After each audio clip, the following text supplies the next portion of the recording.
From the very first time that I heard, It's football time in Tennessee.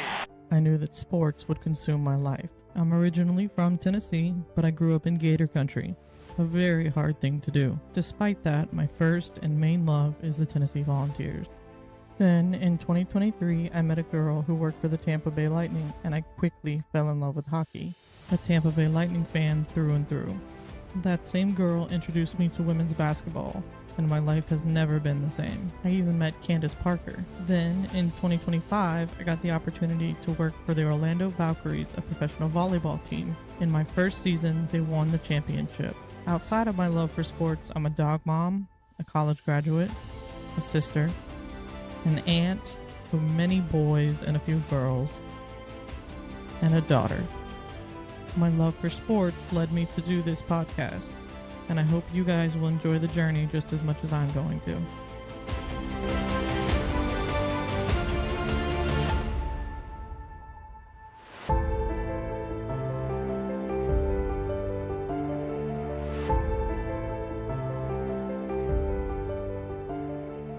Hello and welcome to the Everything Sports Podcast with Tay. My name is Tay, and today we're joined by very special guest Jayson Williams. Jayson is currently the play-by-play announcer for the University of North Carolina, Charlotte, the ice hockey team, and is the host and creator of Spacefalls on X every Wednesday at 7:30 p.m. during college football season. Hey Jayson, how you doing today? Hey, I'm good, Tay. Thank you for having me. How are you? I'm good. I'm glad to hear that. Well, I'm super excited to have you on today to just discuss two of my favorite topics, three technically, because Spaceballs is also one of my favorite topics, but hockey, Tennessee Vols football, and Spaceballs. I'm going glad to go to hear ahead and this. jump right in with the first. Oh, yeah, go ahead. Sorry. No, I was saying I'm glad to hear this, and we like the same thing, so that this will be fun. This works out great. Yeah. So I'm going to go ahead and jump right into the first question. First question I have for you today, we're going to do a couple questions about hockey, and then we're going to jump into the Tennessee Vols football, okay? So, Sure. First question I have for you is, how and when did you become a fan of hockey? I've loved hockey ever since I'm little. It's the first sport that I watched. It's the first sport that I really loved. It's a great game.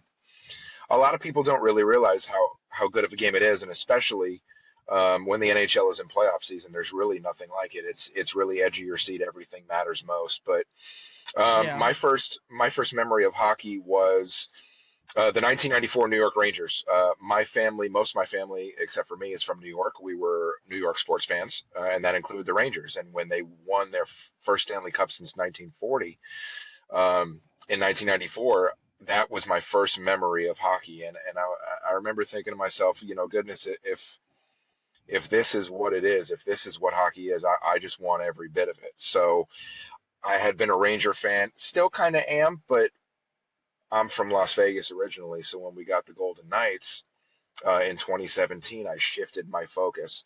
I really shifted my focus before that when the ticket drive was going on and the expansion announcement and everything leading up to the Golden Knights debut. I kind of switched gears, and I'm loving, everything that the Golden Knights have done. Obviously, a Stanley Cup, being a contender every year. Folks might not really like how they do it, and that's completely fair. They're doing whatever is within the rules, and honestly, I'm just a big fan of them still to this day. Love the game, and it's really, like I said, my first love. Awesome. I love to hear that. I'm a Tampa Bay Lightning fan, so I'm not the biggest fan of the Golden Knights, but that's I okay. understand. We can agree to disagree on our hockey teams. Absolutely. So next question I have for you is, when did you know you wanted to be a play-by-play announcer? Well, what's interesting about that is I knew that I was never, or from a younger age, I would say that I was not going to play. And well, how else can I get, you know, involved with the game? Well, Yeah. my kids were young. We had moved about 6 years ago, and just kind of trying to settle in, figure out, my way into hockey and being close with the sport as much as possible. I had an idea that I would reach out to various organizations in and around Charlotte where there is hockey, um, and Yeah. seeing who needs, anyone to get involved, like in terms of broadcasting or announcing, etc. So I reached out to the Charlotte Hockey Club, UNC Charlotte, and I asked who was the assistant coach at the time, James McCarthy. I had asked him if anybody needs, if you guys need an announcer. And as it turned out, he became the head coach, and he let me know that their PA guy was doing, his name is Greg Moshe a really fantastic human being. Greg was doing both PA and play-by-play somehow, which is amazing in itself how he would be able to Oh, do that. wow. Um, Yeah. and they were looking for him. The club was looking for Greg to transition into just a PA role in-house. So I spoke with James. He got promoted to head coach. We had a conversation, and this was during the spring and summer, and it just kind of went from there. And then they said that they would love to have me, and I'm blessed. I'm very grateful because, even though the games are on YouTube, which is a fantastic platform, you know, for somebody Yeah. to take a chance on somebody like me who had never done it, but is in love with talking about sports is a Yeah. tremendous leap by them. It really is. And Yeah, that's awesome. honestly, it is, and I'm blessed, and I'm so very lucky to have it. Not definitely not something that happens every day. Like, I don't think people Yeah, realize that you don't just walk into, especially like a college or professional level, because college is borderline professional these days. So especially at that level, you don't just walk in and get that usually. So that's a really cool opportunity you got, and that you're taking advantage of it and doing really well with it. that's right. Amen. So you kind of answered this one already of how does one become a play-by-play announcer. So I'm gonna go ahead and skip that one, and we're gonna Okay. just jump into what is your favorite memory so far as a play-by-play announcer. I got to be honest, it's really, really cool to be able to not only announce the games, but, when there's guys that are scratched and, or hurt Mm-hmm. and they're not playing, they end up in the broadcast booth because one of Okay. them works the camera for the YouTube feed. So I automatically have one of them up there with me, and then a couple of them trickle in. And so they end up doing like color commentary with me, and I love that That's because, awesome. people, yeah, it is. And people think that it's like invasive. And I'm like, no way. Because, I mean, how can you get better opinions and insight from hockey Yeah. than hockey players? Like, you can't get it. It's perfect. So what they end up doing is they grab the other headset and they talk hockey with me. And they're so happy for their guys when they score. Like when these guys put a puck in the net, everybody is so thrilled for them. And there was a moment I took a clip of it and I reposted it on my X, on my Twitter, whatever they call it nowadays. Mm-hmm. And it was basically a couple of the guys absolutely losing it when one of their guys scored, and he made a tremendous move in front I of the saw net. that. Like he made a legendary move in the slot, and the goalie was shook out of his in entire uniform, and he put it in, and they That's lost it. awesome. And that is the best thing that's happened so far, definitely. That that's awesome. I love that. I did see that clip. That was a really good score on that person's part. So yeah, I did see that clip. Absolutely. So let's go ahead and move on to your new venture, newest, Yeah. because play-by-play announcing is still sort of new, but your newest venture. I want to talk a little bit about Spaceballs for those of you who aren't familiar Sure. with it. If you're on X or Twitter, whatever you wish to call it, you're familiar with the Spaces feature that allows you to have sort of a meeting style space to discuss whatever topic you want. Now, Jason, with that in mind, tell us a little bit about exactly what Spaceballs is and how it got started. So I'm no stranger to podcasts. I've appeared on some. I've had some. That's a whole different thing for another Yeah. time.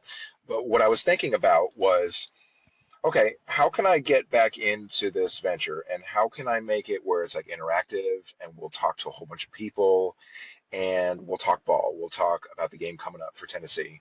And it's funny, one of the Mississippi State accounts that the week before we were playing them, Mm-hmm. or it was actually a couple weeks because it was UAB. So a couple weeks before we're playing them, Right.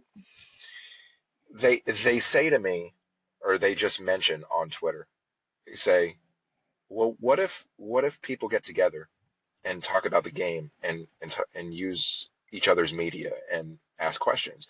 And it kind of hit me like a ton of bricks, and I'm thinking to myself, well, we can do that. We could do that on a platform like Spaces, where traditionally people think of whoever knows Spaces, they think of them as, you know, a chat room where everybody talks, nobody can get a word in edgewise, and sometimes that's true, and sometimes that's not. There's been really great spaces that are just us talking, shooting it, and talking ball, and Yep. let's do that. So what we do is we'll record them. I'll go to other teams' media, podcasts, whoever, and I'll ask them if they'll come on and they'll talk about that team that Tennessee's facing that week. And it worked. It's worked so far. It's early. I mean, you're talking about 4 or 5 weeks Yeah. in, but you know, I've reached out to people. Some of them don't answer me, and that's perfectly fine. But some are willing to take the leap with me, and I'm just so grateful. And what I do is I record them, obviously, like I said, and I put them on Spotify, Apple, recording platforms. And then if you're not there live, which you can come and you can ask a question, you can come and hang out. If you're not there live, you can get it on the replay. And so it's Yeah. it's not hot like wildfire, taking off like hotcakes or whatever you want to call it, but it's got good traction and there's something to it. And multiple people are who have come by have said, that there's something to it. So I'm super excited. And it was just something that it was from the hip, and I'm kind of taking it and running with it. Yeah, and I mean, for people who haven't been a part of it yet, I can tell you that consistently throughout the 4 weeks or 5 weeks that you've done this, I don't know if it's 4 or 5, but for each week and each episode that you've done, you've had anywhere from 30 to 70 listeners tune in throughout the period. Like they're not all there consistently for the whole thing, but they stick around for enough of it that it counts them as a listener. And you have to, Right. I think my understanding is you have to be there for at least like 3 minutes before it'll count you as a listener on the numbers actuality. So you get 30 to 70 people who, at least for 3 minutes of it, tune in and listen to what you're doing. And I know that they stick around for more than 3 minutes because there's never just a 3 minute clip in your thing that like Yeah. you want to hear more. You know what I mean? Like you want to Right. hear more. And so you don't stay for just those 3 minutes that it counts you as a listener. You want to hear more. You stay for a long period of time. I go back and listen to them. Like these past 2 weeks, I've had to miss it because I've had stuff going on because my friend was getting married. And so like while we were waiting for the wedding for the wedding party to be able to go to the venue yesterday, we were sitting at the hotel doing nothing. I literally listened to the Alabama one because I was like, I missed it on Tuesday and I would have missed it if it was Wednesday because of the wedding. So I was like, I'm gonna go ahead and just listen to it. And I was finishing it up this afternoon, and it's a really great thing. So if you're on X or Twitter, whatever you want to call it, like we said, jump in there on that Wednesday night 7:30. It's or even on the replay on Spotify, Apple Podcasts, and I'll put the links on our YouTube page under this video so that people can find it easily if they want to. So, having that conversation, let's go ahead and move on to both of our favorite topics, which is Tennessee Volunteers football. I've come up with a Right. few questions for you that I want to talk about based on things that you talked about on Spaceballs this week and just things that I'm curious to get your thoughts on. So, and then, of course, from there, we can talk about, whatever we want to talk about. But so the first one I have for you is the big one, of course, Jamad McCoy. We know he's not Yeah. coming back for this game. Alabama tomorrow. That's pretty obvious, right? He's been on the out list. He's not questionable. He's not probable. He's out. So we know he's not coming back. Do you think we see him at all this season? And if not, do you think that tanks his draft stock and we see him again next year to build up his draft stock again? So I think we do see Jermod. Um, I know that Jermod has said that he has told his teammates he's going to be back. He made that a point during the summer or spring to let them know that he's going to be back. I think he will Okay. be. I don't think that so. Jermod McCoy doesn't have to play 1 second of football, and he's a first round pick, and that may Yeah, I think so that too. may ruffle, yeah, and that may ruffle some people's feathers. But you look at draft boards. At this point, he is a first round pick, not only a first round pick, but an upper. In a lot of people's mocks, he Mhm. is high. Um, Yeah, I I think. think I that mean, it I could think it we could see him. drop if we don't see him at all. I think he'll stay in the first round, but drop a few Right. spots. I think that's the Right. only consequence he'll have is he'll drop a few spots. So but I think he'll stay in the first round. He's a first round guy. Like he's somebody Yeah. who's going to go to the NFL and he's going to produce. People want him Yeah. on their team. So I agree with you. I just was curious your thoughts on that. So Yeah. next Absolutely. question is tomorrow's a top 15 matchup. Sure is. It's not often in the past, well, I don't want to say in the past few years, because in the past few years it has been a top 15 matchup occasionally. But in my lifetime, it's not common for Alabama Tennessee to be a top 15 matchup. So do you think, since we're at 11 right now, right? Do you think a win tomorrow propels us into the top 10? A win tomorrow should propel Tennessee into the top five. Will it? No. I think they'll Okay. probably be in that. I think they'll be in that 6 to 8 range. Um, Okay. I think you're absolutely right. When you ask top 10, because it's true, absolutely top 10. I think Tennessee should be closer to five. Have you know, with a win. Um, Okay. you're beating a team who is a number six, a team who has been on fire since week one. Everybody wants to talk about the Florida State game, but if you're still I don't bringing think up it the Florida counts. This is State a game, totally it different team doesn't. now. Correct. If for anyone who's bringing up the Florida State game, we could talk about somebody not really knowing the sport of football very well. Okay, and I'll give Right. Alabama that because, you know, you have to realize that they've been on a roll and they're running downhill, and it's completely a different team. It's not comparable. Tennessee should be closer to five. It depends on what happens, obviously, in college football, because you've got a lot of results that can impact your result. So for Tennessee, you take care of business. If you win the game, I think you're somewhere between 6 and 8, and I think that you take that, and with the rankings coming out in a couple weeks, you just continue to pile up those wins. I agree. And I did top 10, but I also realistically think they should be in the top 5 if they beat Alabama. But again, we know the AP poll, we know how it works. We know that they're not Tennessee favorite people, so I understand that it's more realistically the 6 to 8, but I'm with you on it should be top 5 if we beat Alabama tomorrow based on their rankings and Yes. their increase in athleticism and everything over time since they played Florida State. So Mm. there is one thing that you said on Spaceballs this week that I actually want to correct you on because it seems like nobody did correct you on it. But on Spaceballs this week, you said Ty Simpson does not have any interceptions. I want to let you know that he does have one interception against Vandy. Mm. He threw his Mm. only interception of the season. And so knowing that, I want to point out that Joey Aguilar has 5, but 4 of those, if you go back and look at them, I think 2 or 3 of them were Miles Kitselman. But the other ones were also receivers, and they were not Joey's fault. The receiver bobbled the ball, right? Like the ball got. Can you hear me? I can. Okay, just making sure. The receiver No, you're good. bobbled the ball, and it's not Joey's fault. So I think realistically, if you want to, there's an argument to be made that each of them really only have one interception they're responsible for. Because if you go back and look at Ty Simpson's interception, it was not on his receiver; it was on him. It was a bad throw. He should not have thrown it where he threw it. And so Joey Yeah. has 4 where his receivers are tight ends, bobble the ball. So statistically, they're really Joey is technically the better QB because he's got 2 more passing yards than Ty Simpson. But Yeah. realistically, there's argument to be made that they're perfectly intact, like right neck and neck with each other, and they're the exact. They don't play the same style necessarily, but statistically, they are an equally good quarterback. I guess is the way you could put it.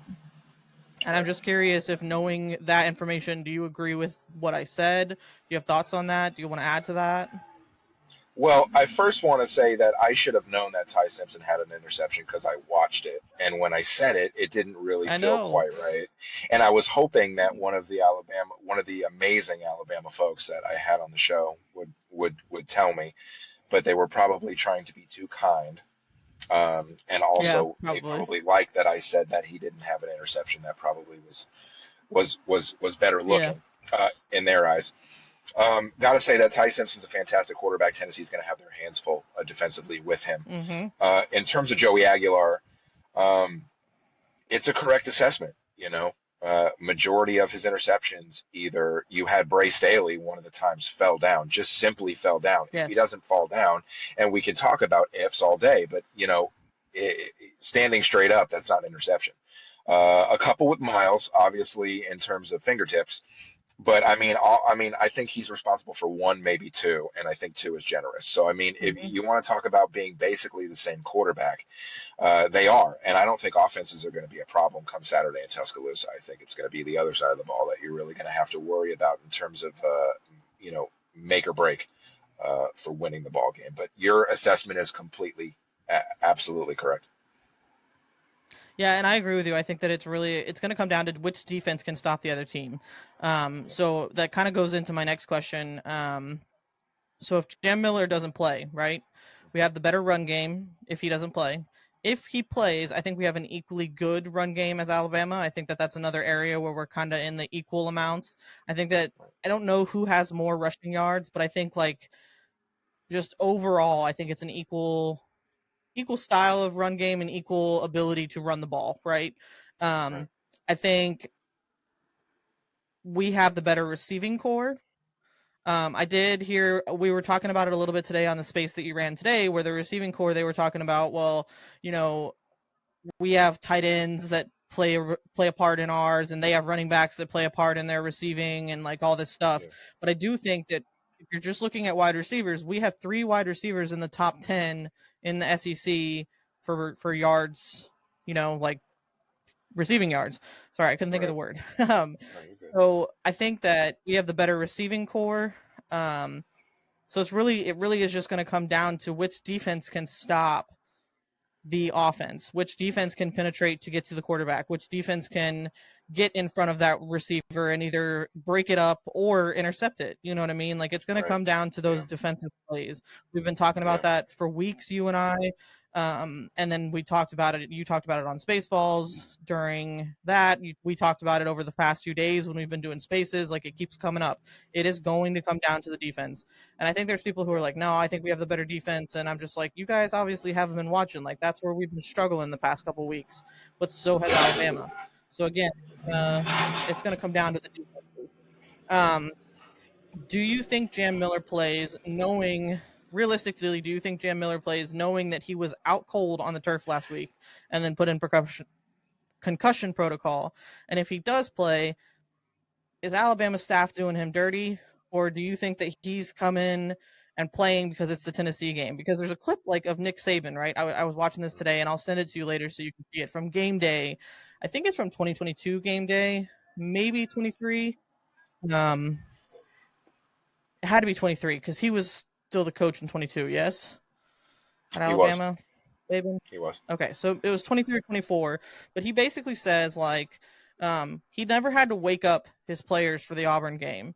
I mean, he never had to wake up his players for the Tennessee game. He always had to go and wake up the players for the Auburn game. So people were like, "Oh, the best rivalry that you guys have is Tennessee," and he's like, "Yeah, like I Absolutely. never had to go and wake them up for that game." And I think that the Jam Miller probably has that same mindset, but I think that the Alabama staff has to put their foot down and say, "Dude, you were out cold on the turf last week." Like Yes. somebody has to Yeah. be an adult They do. about it and think about his health, you know? Yeah. That's right. Um, I I know he was out. I know he was out. Pretty much cold. I know that's not a good look. I know No. look. It's the third Saturday in October, right? Everybody wants to play. Hmm. There's players on both sides that aren't going to get a chance to, and that's a shame. Um, I don't want to.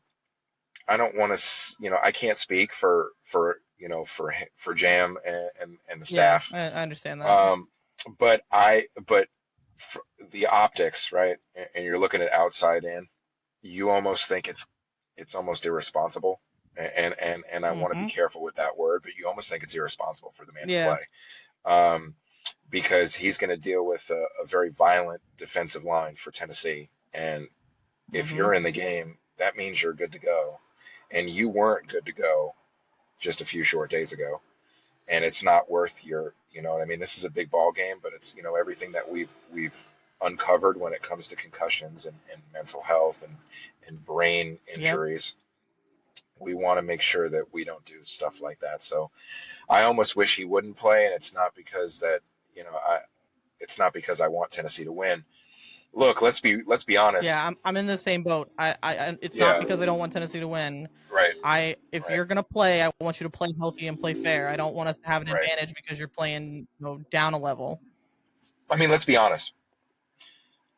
With or without Jam, they're using a 370-pound offensive lineman Yeah, as a I'm running curious back. to see what our answer to that is. Look, I don't mean this heinously, but you got to get him down by the legs. You got to go for his legs first because if you try to go in his upper body, forget it. I mean, he's a big boy, Yeah. and he's going to take people with him. All that being said, they're using an offensive lineman as a running back, and they have a running back room by committee. Um, I don't really think it. I don't think that's not where the game is going to be won and lost for Alabama. And I really No. I say this seriously as a person that as a person that of God and that prays for people, you know what I mean, and thinks about their well-being. If you're not right, don't play. And it even if you're a little not right, you know, I get it. It's a big game, but health is always first and foremost. So that's my thought on that. I wouldn't be surprised to see him play, but maybe not play as many snaps as he normally does. You know what I mean? And Like I that's an wouldn't be option as well. because he's on the. Yeah, I think he's probable at this point. I don't think he's hmm questionable anymore. I think he's probable. yeah, So I think my best guess is we're going to see him play, but he's not going to play as many snaps as he has been in the past few games. yeah. So I still That's a think fair that gives us a assessment as little bit well. of an advantage, but I would like to see him play.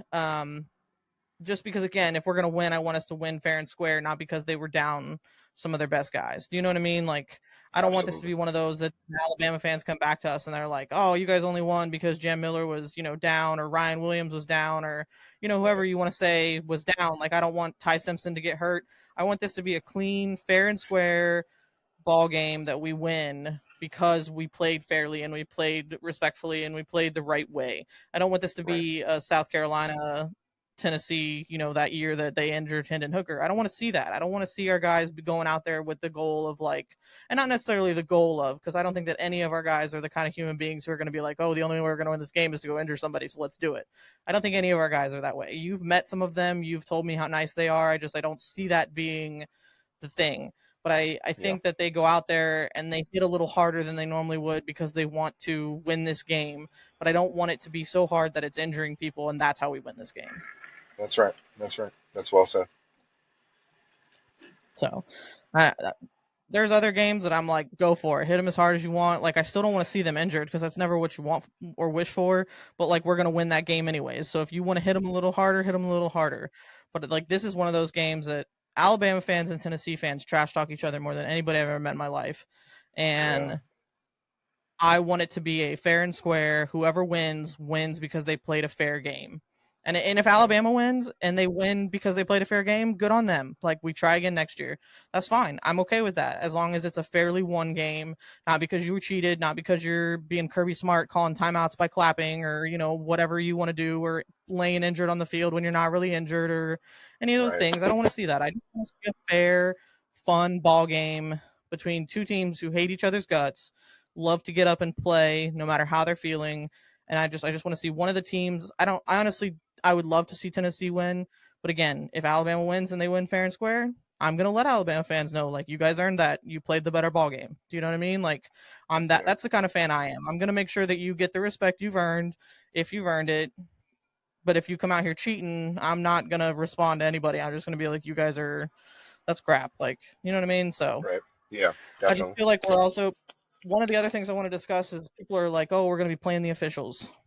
We kind of have to be Right. careful about that because talking about the Yes. officials could get us in trouble. But um, Yes.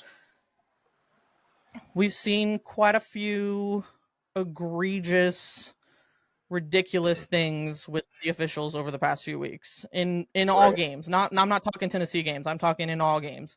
There was some in Yeah. Tennessee games, but like I'm talking like Georgia Auburn, right? Like that was ridiculous.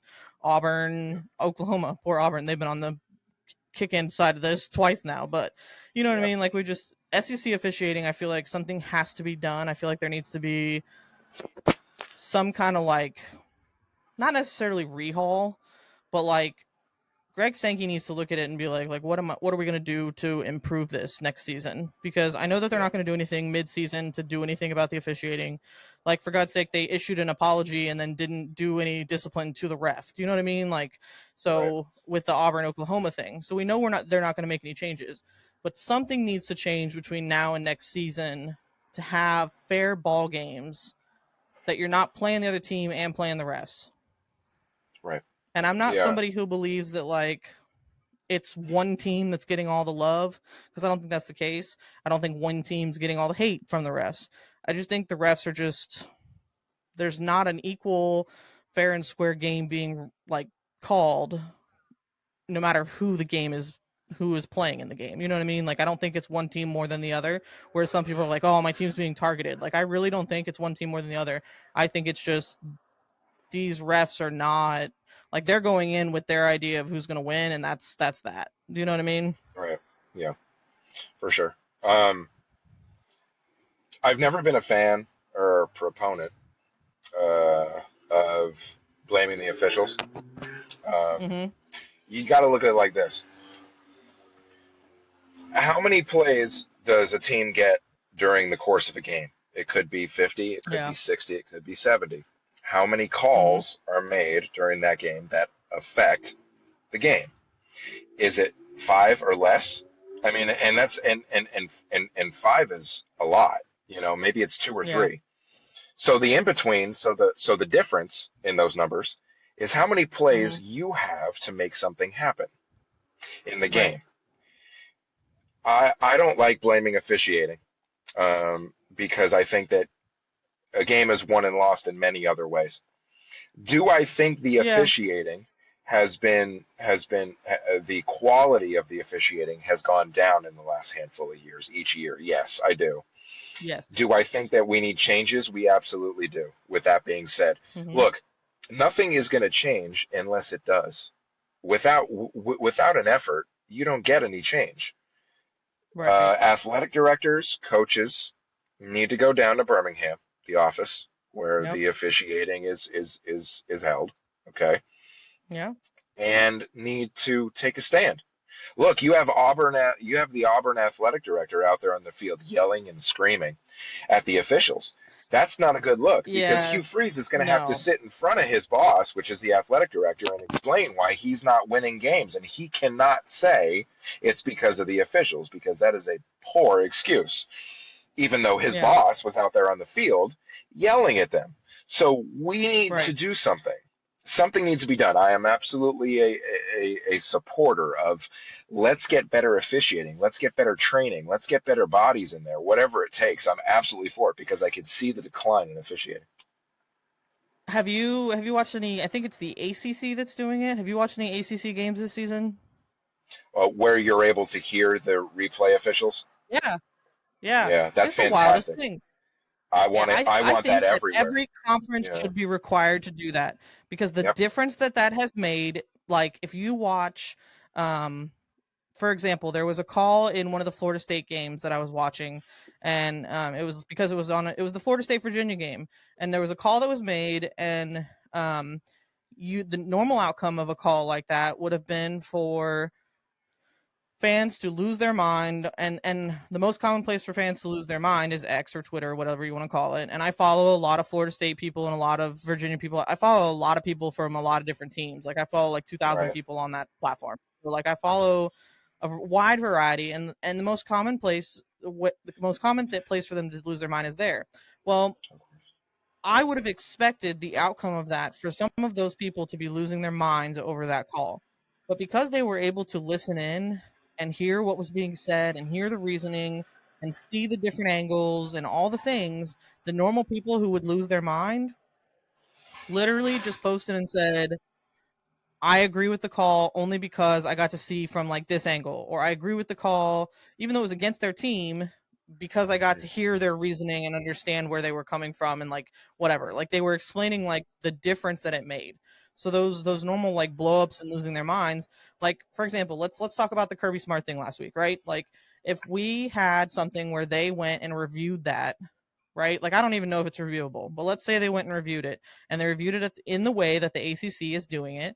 They would have somebody else who's not that ref on the field make that decision, say he was calling a timeout, because logically every person in the entire world who watched it is like, he's calling a timeout. Like, I don't know anybody who claps like this, I just don't. I don't And know anybody um, either who yeah, does so that. I mean, they would have reviewed it. They would have reviewed it from like 6 different angles. They would have, Right. talked to the ref about it. People wouldn't be so up in arms because the right call would have been made. And you Right. can look at all the things that have been so egregious, like the one where they had to issue the apology for the Oklahoma Auburn game. That would have been reviewed. in a booth by somebody else. You would have heard the reasoning. They would have looked at all the angles. It may not have had the same outcome. And I just think that all conferences that have the money to do it, which we know the SEC does, right? It's one of the largest conferences money wise. We know they have the money to make something like that happen. Any of the conferences that have the money to make that happen should have to do it. Like, for example, I'm talking like the Mountain West, right? Like, they're a small conference, they're small schools. They don't have the money to make that kind of thing a reality, right? But like the SEC, the Big 12, the Big 10, ACC, those ones, the power forward conferences, they need to, it should be a requirement. That's just my Yeah, personal opinion. I think it's made a huge difference in ACC play, and fans and their reactions to things, yeah. calling for refs to be changed and blah, blah, blah, and discipline and all that. Like, I think it's made a huge difference. So I think it should be Power Four conferences should be required for that. And I think, honestly, we see it within the next few years starting to happen in other conferences. Yeah, I'd be fine with that. I think it's only fair because us as fans get to see the replays. You know what I mean? We don't get to see them all, but we get to see a lot of them. And, you know, the process that it takes and the thought behind it and what's going through, replay officials' mind and what's their take and their angle. That's what we want to see. And I think it would be great. I think in the next few years, we'll definitely have something like that nationwide because it's a great idea. My concern with the, Yeah. with doing that now is that if you have subpar officiating, do you have subpar replay officiating back in a studio? Yeah. So then all of us as SEC fans are going to get to hear how not good this is. That's why I think there may be some pushback from Greg Sankey or the SEC, people about doing that until we get better Yeah. officials because they don't I want can their understand dirty that. laundry aired on national TV. But I think it's a great idea. I mean, also something like what Major League Baseball is doing with robotic umpires. I think we need to enter Yeah. into that conversation for our officials in the SEC and in college football. Yeah, I think that's a little bit harder to do in that kind of environment, but it's totally doable. I think the other thing Absolutely. is like, with you were saying about the SEC doesn't want their dirty laundry aired, and I get that, but I think the NCAA is going to come down and say your conference does it or your conference gets punished in whatever way. I think it's going As to they come should. down to they're going to be the hand is going to be forced because Mhm. eventually the NCAA is going to get enough flack from ads and coaches and even fans, because let's be real, fans have the ability to make a difference. As a Tennessee Volunteers fan, we know the difference we can make, right?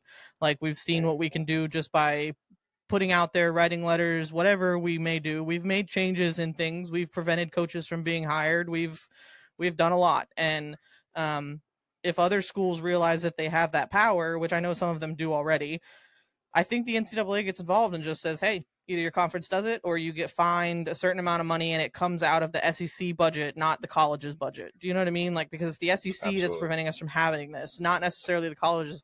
I think a lot of the coaches in the SEC would be totally okay with that. I think that there's some of them who may be like, probably not, but that's because they're the ones that are committing the things that are not supposed to be done, that officials are not calling, that they're getting away with. So they're, you know what I mean? Like, but I think for the most part, most SEC coaches would be on board with doing that kind of thing for a fair game. Absolutely. Couldn't agree more. So, Jayson, it's been great to talk to you. We've reached past our 30-minute mark, that I try to keep it to, but I'm okay with that because I've had a great conversation with you. Is there anything else you want to add before we go?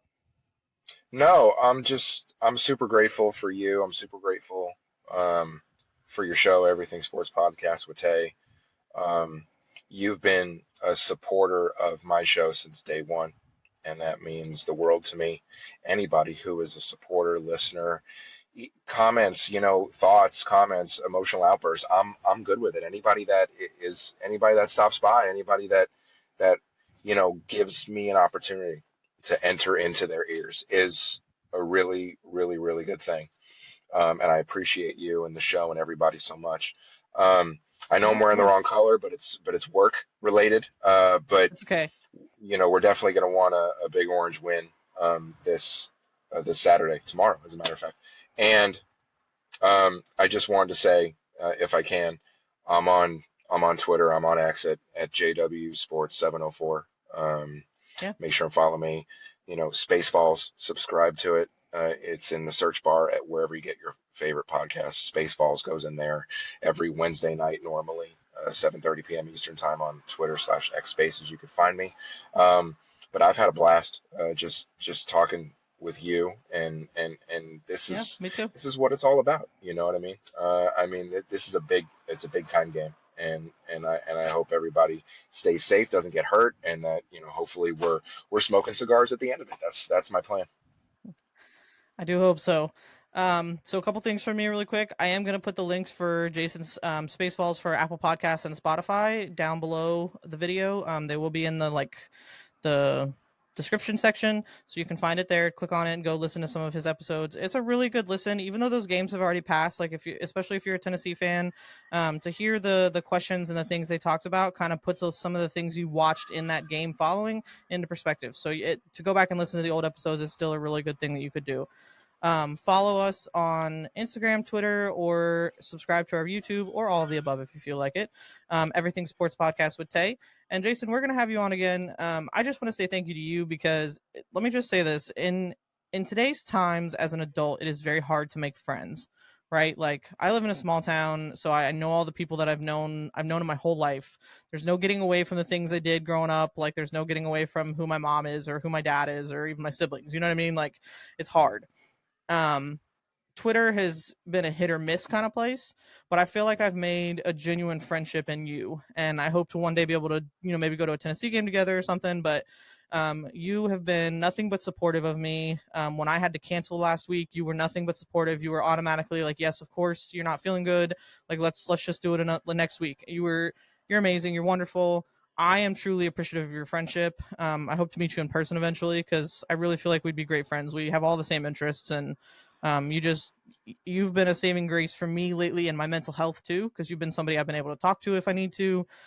Talking sports with you has made my whole week every week because I don't have a lot of people around here who I can talk Tennessee Vol football with. Like I can talk to my dad, but he's so busy, right? That like it's hard to pin him down and say, "Dad, like this happened this week." You know what I mean? Yeah, Um, that's right.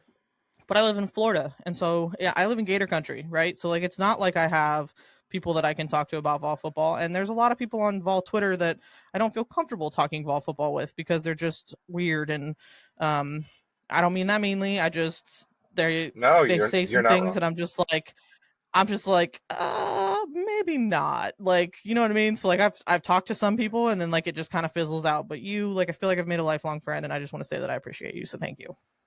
Well, I've always been told that, you need to have grace and you need to have understanding and patience. And if Yep. you can have all those things, you'll be a much better human being. I'm not always very good at it. My wife and kids may tell you, but when someone is hurt, you ask if they're okay. If someone is thirsty, you hand them a drink. If someone's hungry, you see if you can get them some Yep. food. And we all need each other. It's a very small, lonely world, and it seems not, but it is. And if you Yeah. get up here in your head and you get things and you tell yourself things, you can make them true or not. And we all have to help each other. And you know, I'm never ever going to turn away a friend. I'm never ever going to, be that person. So everything you said, I appreciate your friendship, and I appreciate this opportunity. And this won't be the last time we speak. We'll be talking to each other again, and I'm grateful for that. And I'm just Yeah. blessed for the opportunity. And everything you said, same for Yeah, me. me And I too. appreciate you very much. I appreciate that. Well, we're going to go ahead and head off. I do one last thing. I want to say thank you to Chris at Florida Hat Shack for my new hat and my new patch. I want to let Jayson know that I have a hat that will be shipping out to him sometime this week. So you will be getting your very own Everything Sports Podcast with Tay hat with the new patch that my sister helped clean up and make look much nicer. So Love I'm it. going to go ahead I and sign love it. off. And Jayson, I appreciate you. Don't go anywhere. It's going to stop recording, but we'll still be able to talk for a second, okay? Sounds good. Thank you for having me. Awesome. Thank you.